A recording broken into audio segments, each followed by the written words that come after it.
सर्वाधार मंगलमय मंगलकरण बिनवा बारंबार ज्ञान उदधियरु ज्ञान घन सतगुरु शंकर रूप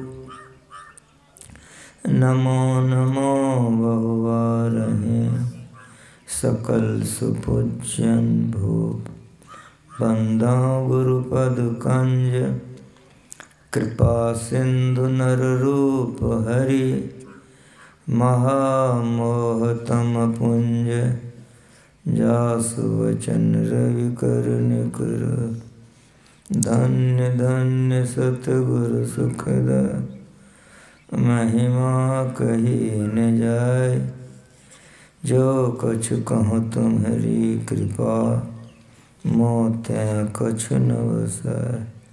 बोलिए प्रेम से सद्गुरु महाराज की जय। सत्संग में पधारे पुत्रात्माओं, संत जितने इस धरती पर आए सभी संतों ने ईश्वर भक्ति का प्रचार किया है। इस धरती पर जिसका कोई नहीं है उसी का ईश्वर है। जिसको देखने वाला कोई नहीं है उसको ईश्वर देखता है। जिसको चाहने वाला कोई नहीं है उसको ईश्वर चाहता है। जिसको पालने वाला कोई नहीं है उसका पालन ईश्वर करते हैं। जो ईश्वर पर विश्वास रखते हैं, जो ईश्वर पर भरोसा रखते हैं, ईश्वर उसका सब तरह से मदद करते हैं। इसीलिए संतों ने ईश्वर भक्ति का प्रचार किया। वह ईश्वर सर्वत्र सर्वव्यापक सब स्थान में भरपूर है। इसीलिए संतों ने ईश्वर भक्ति का प्रचार किया कि लोग ईश्वर को जाने, ईश्वर विश्वासी बने तो जीवन में सुख से रहेंगे, कल्याण होगा। धरती पर सब अपने मतलब के यार हैं। जो परमात्मा ईश्वर हैं वे बड़े उपकारी हैं।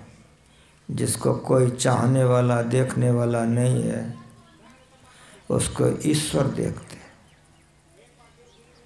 इस पर गुरु महाराज एक कथा कहते थे। एक समय था, राजा लोग होते थे, छोटा छोटा राज्य होता था। सभी राजा लोग अपना अपना राज्य चलाते थे। एक राजा नगर निरीक्षण करने के लिए रथ पर बैठ करके नगर में घूम रहा था। रथ चलाने वाले जगह जगह रथ चला के घुमा रहा था। राजा निरीक्षण कर रहा था, देख रहा था। देखते देखते घूमते घूमते एक जगह पर एक कूड़ादान था बहुत बड़ा। उसमें कौवा बहुत लग रहा था। राजा ने सारथी से कहा कि रथ को रोको। रथ रुक गई। राजा ने कहा देखो ये तो कूड़ादान है। कहा जी।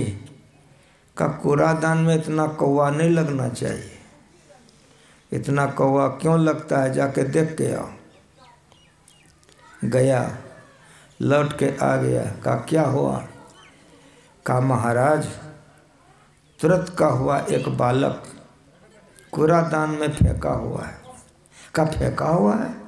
कहा हाँ। कहा जीवित है। कहा जी। कहा दौड़ के जाओ, उठा के लो। सारथी दौड़ करके गया, बालक को गोदी में उठाया, लेके रथ पर आ गया। कहा रथ घुरा दो, चलो।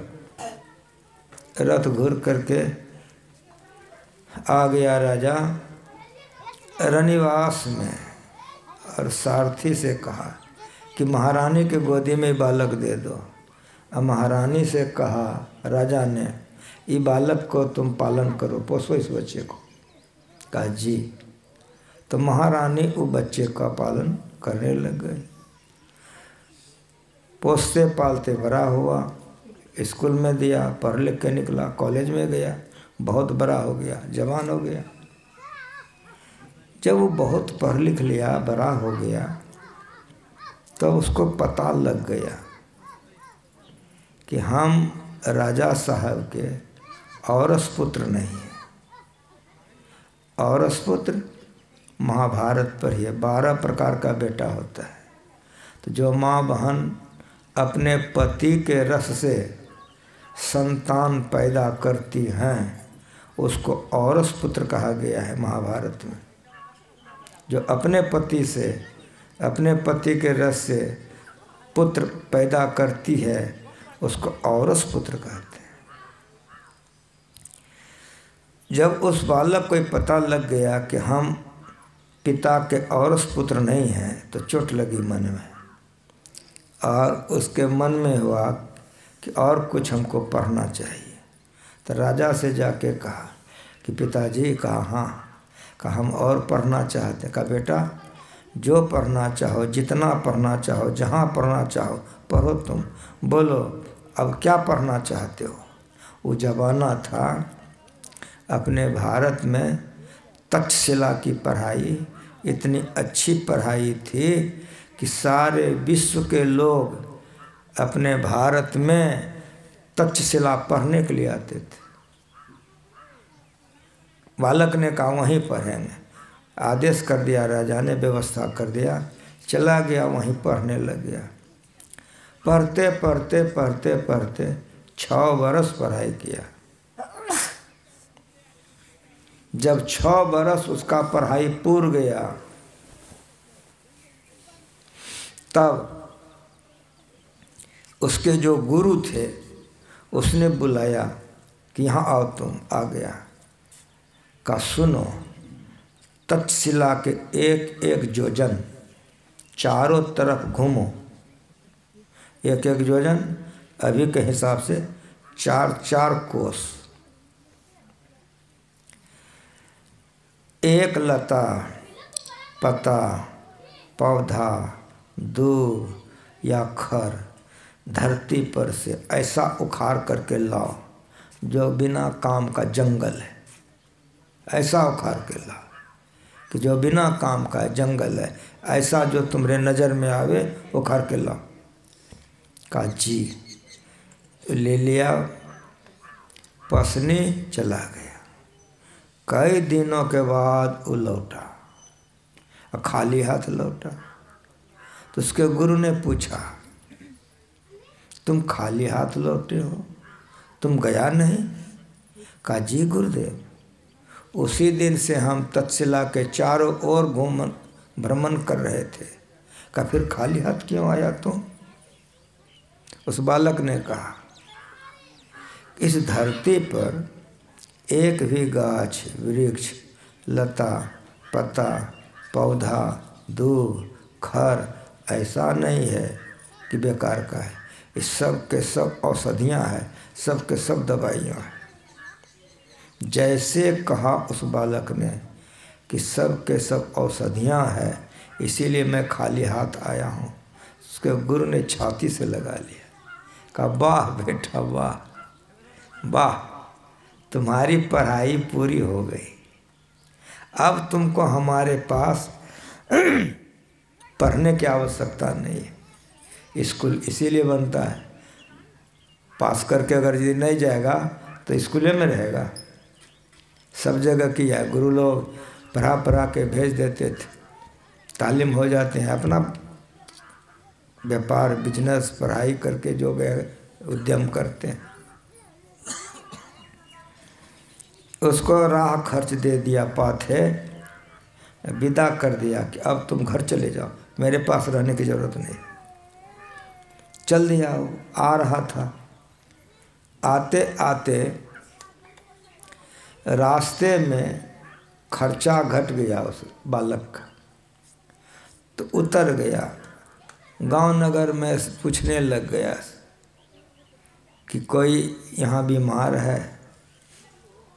एक नगर के एक सज्जन ने कहा, हाँ, हमारे सेठ जी की पत्नी बहुत दिनों से बीमार है। चला गया, सेठ को परिचय दिया, बालक को लेकर के सेठ गया सेठानी के पास। सेठानी से जब सब बातचीत हुई, जब सेठानी ये जान गई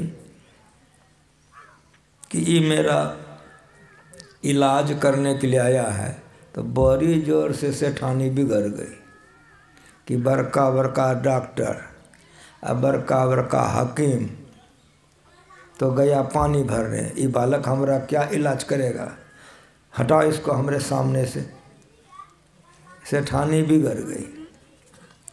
बालक घबराया नहीं, बालक मुस्कुराया और हंसते हुए कहा कि माते, तुम दवाई खाते खाते खाते खाते उब गई हो। अब तुम्हारा भीतर से हार्ट अलाउ नहीं करता है कि दवाई खाएं। हमारी बात सुनो तो, जितना डॉक्टर वैद्य हकीम ने तुम्हारी इलाज की, जितना दवाई खिलाया, तुम्हारा रोगे नहीं कोई पकड़ सका। तुम्हारा बैठिए बैठिए आराम से। तुम्हारा रोग जो नहीं पकड़ सका, तो जो दवाई दिया सही दवाई नहीं दिया, इसीलिए तुम रोग से मुक्त नहीं हो पाई हो और दवाई खाते खाते तुम उब गई हो। लेकिन हमारी बात सुनो, का बोलो, का एक खुराक दवा खिलाएंगे हम, एक खुराक दवाई में तुम पूर्ण स्वस्थ हो जाओगे, रोग तो हवा हो ही जाएगा। मेरी बात सुनो कि जवानी की जैसी कांति, तुम्हारे शरीर का चेहरा, बल, सौंदर्य सब लौट जाएगा। ये जो बालक ने कहा तो सेठानी का चेहरा में मुस्कान आ गई। बोले अगर ऐसा हो जाए तो हम खा लेंगे। कहा ठीक। बालक सेठ जी से कहा कि हमको एक ठो खुरपी दे दीजिए। तो खुरपी लेके जंगल चला गया। जंगल में खोजते खोजते गाछ मिल गया, उखाड़ के ले आया, दवाई तैयार किया। जब दवाई तैयार हो गई तब सेठ जी को साथ में लिया, गया सेठानी को आचमन कुल्ला करवा दिया, दवाई मुंह में डाल दिया, कहा पी जाओ। पी गई। जैसे पेट में दवाई गया कि शरीर में सनसनी शुरू हो गया। अब शरीर में इतनी तेज सनसनी शुरू हुई, सब नस नाड़ियाँ उसकी फरकने लग गई। परिणाम क्या हुआ? देखते देखते सेठानी उठ करके बैठ गई और बैठ ही नहीं गई, इतनी सनसनी तेज हुई कि उठ करके चलने फिरने लग गई, घूमने लग गई। अब घूमते घूमते उसके शरीर में बल, कांति, सौंदर्य आ गया। अब उस सेठानी ये बालक को देखने लग गया, ये बालक है कि भगवान है। मैं तो ऐसा समझी थी, अब हम कभी सुधरेंगे नहीं, जीवन से निराश हो गए थे कि धरती पर से अब मैं जाने वाली हूँ। ये बालक नहीं है, हमारे लिए तो भगवान है। वो जमाना था अपने भारत में सोने की गिन्नी चलती थी, इतना हमारा भारत सबल था, सोने का चिड़िया था। लेकिन हमारा भारत अब इतना कंगाल हो गया है कि तमा पितल लोहे ठनाठन करता है। उस जमाना था सोने की गिन्नी चलती थी। सेठानी ने आदेश कर दिया सिपाही को कि 4000 असरफे ये बालक को दो, गया हुआ जीवन ही हमारा लौटा दिया है। सेठ जी ने देखा कि मेरी पत्नी जाने वाली थी, हम निराश हो गए थे। सेठ भी खुश हो गया, उसने भी कहा कि 4000 रुपये हमारे तरफ से दो। उसको एक गो बेटा था, उसको मालूम हुए, उसने जब माँ से मिला देखा तो बड़ा खुश हो गया। 4000 रुपये उसके बेटे ने दिया। उसकी शादी हो गई थी, पुतहू आ गई थी।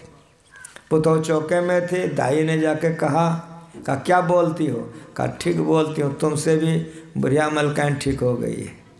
आकर के देखी, गले में लपट गई कि इतना बढ़िया कैसे हो गई। तो सब बात सुना दी। तो कहा कि जब हमारे सास ससुर पति ने दिया है मैं कम नहीं दूँगी। सिपाही से कहा 4000 रुपये हमारे तरफ से दो, 16000 रुपये हो गया। उसको बढ़िया से स्नान कराया, भोजन कराया, रथ पर बैठाया, 100 रुपये दे करके उस बालक को विदा कर दिया। आ गया, राजा को प्रणाम किया, 16000 रुपये चरण में डाला और कहा कि पिताश्री, जो विद्या हम पढ़ने के लिए गए थे उस विद्या का ये 2 घंटा का कमाई है। राजा खुश हो गया कि वाह बेटा वाह, इतना बढ़िया विद्या तुम पढ़ कर आया है, तुम्हारे धन का हमको कोई लोभ नहीं है। तुम 2 घंटे में इतना कमाया, इतना बढ़िया विद्या तुम पढ़ा है। तो देख हमारे भवन के आगे में कितना ज़मीन खाली है। कहा जी, कहा इसमें हमसे भी बढ़िया भवन में आकर के तुम रहो। अपने भारत का इतिहास है। उस बालक का नाम जीवक है। वैद्य के वे भगवान कहलाते हैं। ये कथा गुरु महाराज जी से लोग सुने हैं, आप लोग प्रवचन पढ़िए, मिल जाएगा। ये कथा गुरु महाराज जी कहते थे। कथा के समय में आगे मत आया करो, पीछे जाओ, बैठिए। जब कथा कहीं भी चले तो पीछे रहा करो। ये कथा गुरु महाराज जी कहते थे, सत्संग में लिखा हुआ है, आप लोग पढ़ सकते हैं। वो लड़के का नाम जीवक है। वैद्य का भगवान कहलाते हैं जीवक। भारत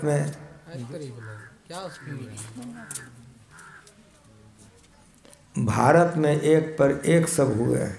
गुरु महाराज जी कोई भी बात बोलते थे तो गुरु महाराज बड़ा प्रमाण के साथ बोलते थे। ये कथा कह करके गुरु महाराज जी हम लोगों को सुनाए, समझाए कि सुनो, एक वेश्या को बेटा हो गया था, तो वेश्या बेटा पोसबो करेगी। तो उस वेश्या ने दाई को बुला करके वो बालक को फेंकवा दी थी। लेकिन मेरी बात सुनो कि वेश्या ने तो बालक को फेंकवा दी, पालन किसने किया, निगरानी किसने की? उसका माँ बाप कौन हुआ? वही ईश्वर है, जिसको कोई देखने वाला नहीं है, जिसको कोई चाहने वाला नहीं है, जिसको धरती पर कोई नहीं है, उसी का ईश्वर है, उसी का ईश्वर है। उस ईश्वर ने हम लोगों को इतना बढ़िया शरीर दिया है। कुत्ता नहीं बनाया, हाथी नहीं बनाया, चिड़िया नहीं बनाया। इतना बढ़िया शरीर किसने दिया? जिस ईश्वर ने इतना बढ़िया शरीर दिया, उस ईश्वर को यदि हम लोग याद नहीं करें तो पाप लगेगा, पाप लगेगा। उपकारी के उपकार को जो याद नहीं करता है तो गुरु महाराज जी कहते थे वो पापी होता है। सूरदास जी महाराज के वाणी में है, जो तन दियो ताहि बिसरायो, ऐसो नमक हरामे, मौसम कौन कुटिल खलकामे। इसीलिए हम लोगों को गुरु महाराज जी सिखाए कि भोरे उठ करके ईश्वर की स्तुति करनी चाहिए। स्तुति कहते हैं यशगान को, यशगान कहते हैं बड़ाई। उधर हटो, क्या कह रहे हैं सुने?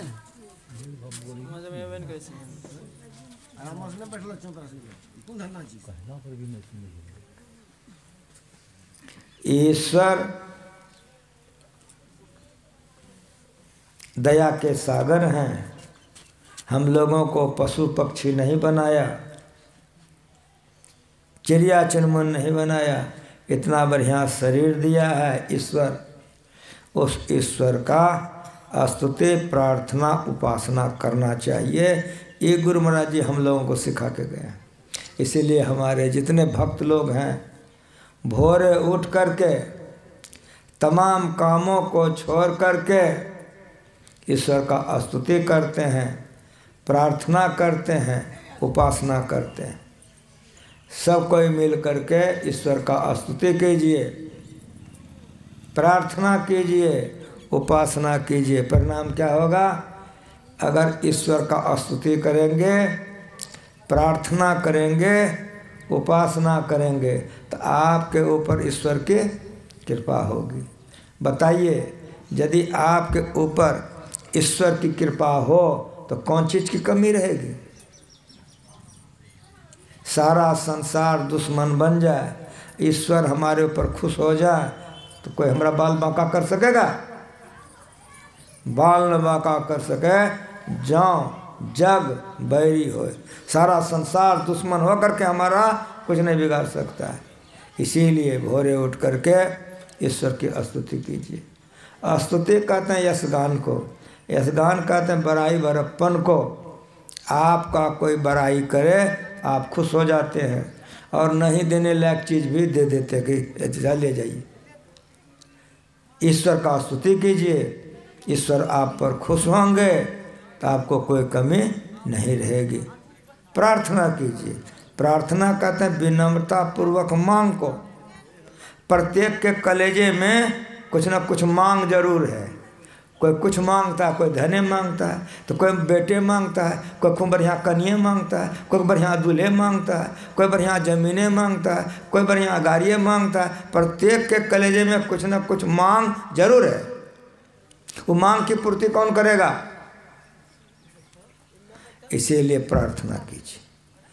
परमात्मा से, ईश्वर से प्रार्थना करेंगे, ईश्वर का आप भक्त बनेंगे तो ईश्वर की कृपा से जो जो मांग करेंगे वो सब ईश्वर देगा।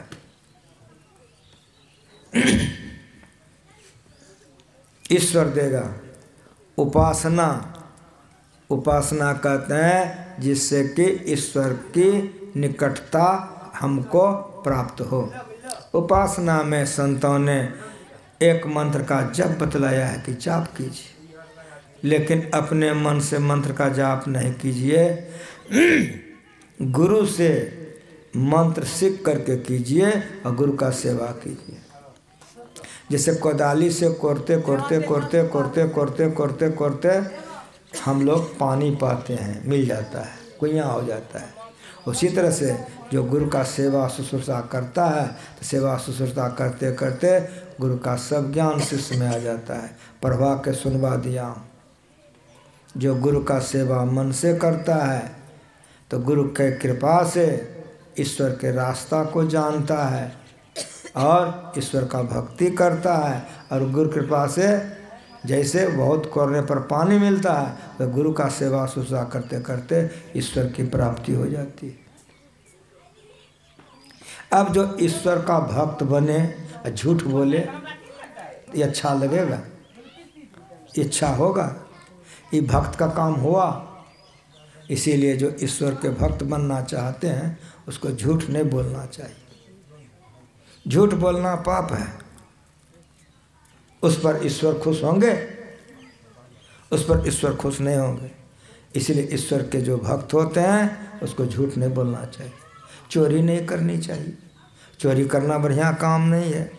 जो चोरी करते हैं लोगों का तो धन, लोगों का चीज़ उठा लेते हैं, लेकिन वो आदमी जो रोता है सब पाप इसको भोगना पड़ता है। वो जो दुखी होता है वो दुख आज न कल आपको भोगना पड़ेगा। इसीलिए चोरी नहीं करना चाहिए। नशाओं का सेवन नहीं करना चाहिए। नशा खाने का भी होता है, नशा पीने का भी होता है। नशा खाने पीने से मस्तिष्क बेबैलेंस हो जाती है, खून खराब हो जाता है, आंत खराब हो जाता है, स्वास्थ्य खराब हो जाता है।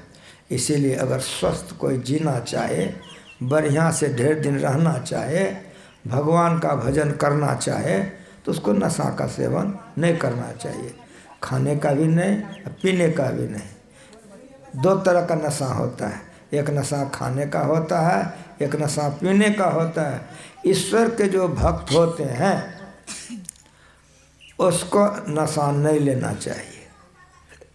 जितने भक्त धरती पर हुए हैं उन लोगों ने नशाओं का सेवन नहीं किया। हिंसा नहीं करनी चाहिए, हिंसा करना महापाप है। हिंसा जीव हत्या। इसीलिए भी आप लोग सुने, पशुवत आज्ञा प्रदान करने वाला, शस्त्र से काटने वाला, टुकड़ा करने वाला, मोल लेने वाला, पकाने वाला, परोसने वाला, खाने वाला, आठों नरक जाते हैं। इसीलिए ईश्वर के भक्त को ये भोजन नहीं करना चाहिए। ईश्वर के भक्त अगर ये भोजन करेंगे तो भक्ति नहीं होगी, बुद्धि खराब हो जाएगी। ये राक्षसी भोजन है। इसीलिए ईश्वर के जो भक्त होते हैं वो ये सब नहीं लेते हैं। कबीर साहब नहीं लेते थे, नानक साहब नहीं लेते थे, मीराबाई नहीं लेती थी, सबरी नहीं लेती थी, दादू दयाल जी नहीं लेते थे, बाबा साहब नहीं लेते थे, गुरु महाराज जी नहीं लेते थे। जितने भी ईश्वर के भक्त धरती पर हुए हैं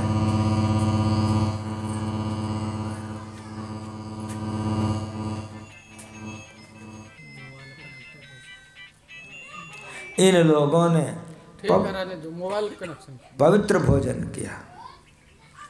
इन लोगों ने पवित्र भोजन किया। क्यों? तो पवित्र भोजन से खून पवित्र होगा। जब खून पवित्र होगा तब बुद्धि पवित्र होगी।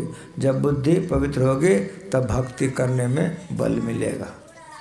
अगर खून खराब हो जाएगा तो बुद्धि खराब हो जाएगी। जब बुद्धि खराब हो जाएगी तो कर्म खराब हो जाएगा, भक्ति में मन नहीं लगेगा, दुर्गति में जाना पड़ेगा। इसलिए भक्तों को पवित्र भोजन करना चाहिए। मांस मछली तो नहीं खाना चाहिए, अपना ईमानदारी पसीने की कमाई खाना चाहिए। जो बेईमानी शैतानी करके धन जमा करते हैं, अब बेईमानी शैतानी का अन्न खाते हैं तो उसकी भी बुद्धि भ्रष्ट हो जाती है। जो पवित्र भोजन करते हैं, अपने पसीने की कमाई खाते हैं, उसकी बुद्धि पवित्र होती है, वो अन्न पवित्र होता है तो भजन में बल मिलता है। एक साधु आप ऐसे गांव में आ गया, किसी के दरवाजे पर जाकर के कहा कि बेटा हमको कुछ खिला दो। किसान ने कहा मैं तो खिला दूंगा, लेकिन बाबा मेरे साथ लाचारी है, आप क्षमा कर दीजिए। बता दिया मेरे पड़ोस में है, उसके यहाँ जाके भोजन कर लीजिए। वो चला गया दूसरे के दरवाजे पर, जिसका नाम बताया वो दरवाजे पर था। कहा देखो हमको कुछ खिला दो। कहा बाबा अभी तुरंत खिलाते हैं। बिछना बिछा दिया, बैठा दिया, घर गया। पत्नी से कहा एक बाबा आए हुए हैं, वो भोजन मांग रहे हैं। कहा जाइए आप पैर हाथ धुलाइए, हम परोस के आते हैं। वो परोस करके ले आई। एक किसान बढ़िया से प्रेम से खिलाने लग गया, पंखा झेलने लग गया। गर्मी का समय था। पत्नी आई और दी, भरपेट खिला दी। जब हाथ धोने के लिए गया तो किसान साथे साथ गया, पानी लेकर के हाथ धुलाया, कुल्ला कराया। जब कुल्ला आचमन करके बाबा उधर से लौट रहा था,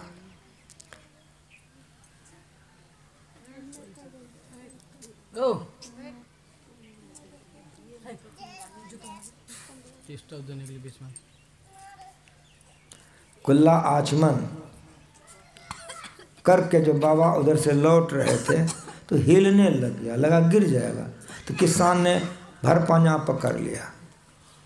कहा बाबा क्या हो गया? कहा बेटा कुछ नहीं, हमारे आसनी पर हमको बैठाओ तुम। ले जाके बैठा दिया। कहा अब छोड़ दो तुम।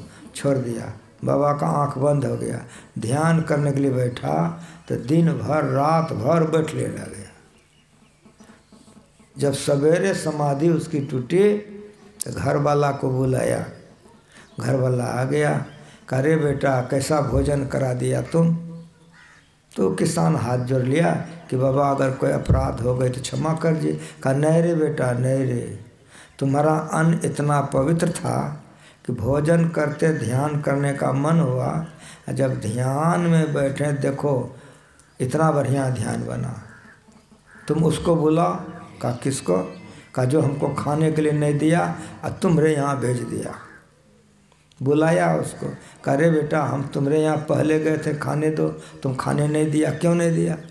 तो रोने लग गया। कहा बेटा रो मत, बताओ तुम हमको। कहा बाबा हम किसान हैं, बाल बच्चे वाले हैं, धान लगाए थे बाबा हम।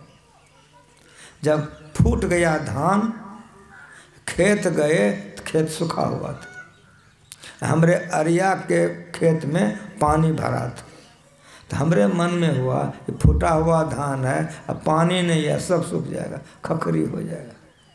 तो बाबा हम 12 बजे रात में गए, आर काट दिए, पानी आधा चोरा लिए, फिर बंद कर दिए, तो उसको भी धान हो गया, हमको भी धान हो गया। तो चोरी का धान था बाबा, इसीलिए आपको खाने नहीं दिए। साधु खुश हो गया।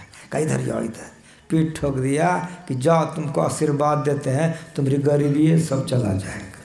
श्री सद्गुरु महाराज की जय। बेईमानी शैतानी का अन्न खाइएगा तो उसमें भी बुद्धि भ्रष्ट हो जाएगी, और जब बुद्धि भ्रष्ट हो जाएगी तो कुकर्म करिएगा।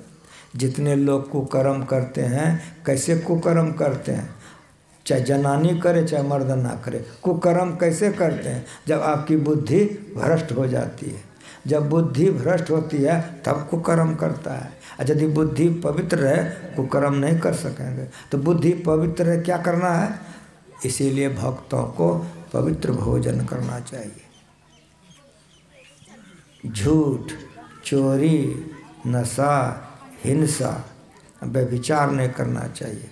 अपने पति के अलावा, अपने पत्नी के अलावा हमारा शरीर कोई छुए, शारीरिक प्रसंग करे, इसको व्यभिचार कहते हैं। महापुरुषों ने ये 5 पाप करने के लिए मना किया है। किसको? भक्तों को। जो ईश्वर का भक्ति करना चाहें, अपना परम कल्याण करना चाहें, तो उसको चाहिए कि 5 महापाप से बच कर के रहें। करें क्या? सत्संग रोज करें, ध्यान रोज करें, ईश्वर पर अचल विश्वास रखें, पूर्ण भरोसा रखें, उसकी प्राप्ति अपने अंदर में होगी, इधर निश्चय रखें। इस तरह से जो भक्त धरती पर रहते हैं, किसी भेष में रहें, किसी देश में रहें, किसी जाति के रहें, वो धरती पर बड़े प्रसन्न रहते हैं। वो कम में खाता है, वो कम में पीता है, उसका घर बढ़िया नहीं हो है तो यो मुस्कुराते रहता है, हंसते रहता है। सबरी को मकान नहीं था, सबरी को दूल्हा नहीं था, सबरी को बेटा नहीं था, लेकिन भगवान सबरी के यहाँ गए। सबरी ने पूजा की, अब भगवान से आशीर्वादों नहीं मांगी कि हमको आशीर्वाद दे दीजिए, सो नहीं मांगी।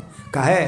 गुरु से दीक्षा ले लिया था। इसीलिए जिस तरह से पानी कोरते कोरते मिलता है, उसे गुरु का ज्ञान प्राप्त करते करते गुरु हो जाता है।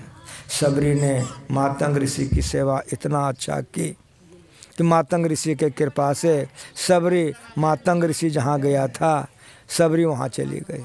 इसलिए हम लोगों को चाहिए कि जिस तरह से सबरी गुरु का सेवा शुश्रूषा करते करते परम पद को प्राप्त कर ली, हम लोगों को भी करना चाहिए, तो हम लोगों का परम कल्याण होगा। इन्हीं शब्दों के साथ एक बार प्रेम से बोलिए भजन एक ठो सुन लीजिए, फिर आरती हो जाएगी। मैं अगले जाके वहाँ दे दो, ये माइक हटाओ यहाँ से।